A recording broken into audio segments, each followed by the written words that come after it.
But two of the funniest things, if you've ever been president or president-elect, and I don't know if you still do this, at the awards luncheon, you people would stack the awards in order so that the first person that came up got the one on top and the one on the. So it's the year after I was president, and I'm sitting with Jane Campbell, Gary Demery, and Dan Eigenman. I think Dan was incoming and Gary was like after him, something like that. And they're up there at the lectern before lunch, and they're messing around with the awards. And I look at Jane, I go, should I go tell them what they're doing? She goes, no.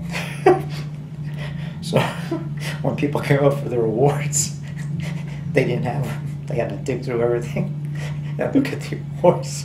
And it was funny because whoever was in charge then went through all the trouble to put them in order for them. And it was like, And the other one was similar to that. And again, it's back to Pat Davidson and not Pat Davidson, Patricia Douglas and Leonard Detmeyer. Leonard was incoming president, I think, and Patricia was outgoing president. And she's going to turn the gavel over to Leonard, and when she goes up there, she starts talking to him about something, and then not necessarily lecturing him about something, but admonishing him for something or telling him something. And I'm sitting next to my wife, and I yell up there, "Hey, Leonard!" He goes, "What?" I said, "Tell her you already got a wife." And my whole table erupts. And my wife looks at me and goes, "Tony?" I said, "What's she going to do? Give me a D?" So those are the two funniest things I remember, with me. But and then shortly after that, we lost Patricia, which was terrible. But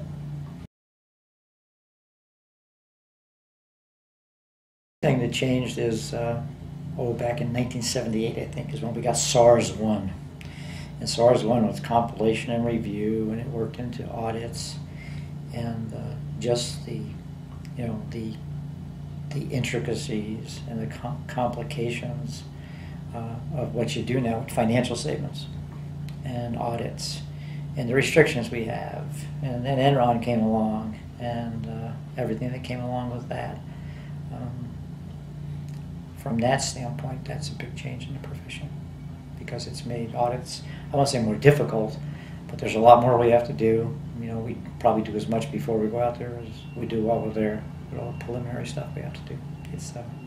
It's protecting the public, but it's really not that we didn't try to protect them before, but the checklists and all the other stuff you have to do. It's really been a big change. Oh, helping people. That's what I like. I like to help people, and I like working here rather than where I worked before. I worked in a big firm before, back on the East Coast. And I worked, my first job, I was on it for 6 months. There's not a lot of reinforcement there. First job I worked on here was 3 days, and I was done. And I think I did it right. If not, I learned to do it right later. That's the big thing. And what I really like is I like helping people. That's our job, is help people. So when people say, "What do I get when you're my CPA?" I said, "You get me." Because my mama wanted me to. I still remember when I was like 10 or 11 years old. She said, "I want you to be an accountant." She didn't say CPA, she didn't know what it was. So, I went to school, became an accountant. And I think, like a lot of people, even when I graduated, you really don't know what you're going to do. You find out what you're going to do when you go to your job the first time. And that's what I learned. But when people say, "Why'd you become an accountant?" Well, my mama wanted me to become an accountant, so I became an accountant. So.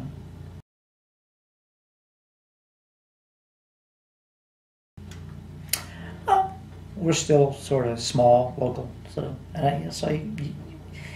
you know more of the people than you would in a big city, a bigger city.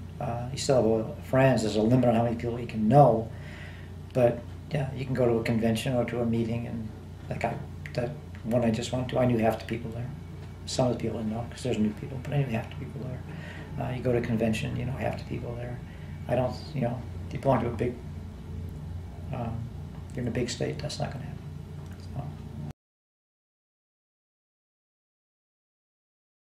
So. We just tell people that the clients are the most important people here, other than us. We're most important, but secondly, it's the clients. You got to take care of the client. You got to be nice to the client. You got to do a good job, and you have to be ethical.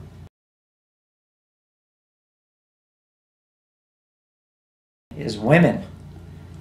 You know, when I graduated from college, there were 2 women in my class. When I went to work for Haskins and Sells, out of 300 people, there were 5 women in my class. And now, they're all women. And people say, well, you know, and why do you hire so many women? I said, well, there's more of them, and they're smarter. Which I've been saying that for 10 years, and it's true. At least, you know, well, we have some guys here, but in general, over the last 10 or 15 years, more ladies graduate from the universities. They are very intelligent at what they do. I think in the man's world, I have a picture in here of the 50 CPA convention. There's not a woman there. There's wives, but there's not a woman CPA there.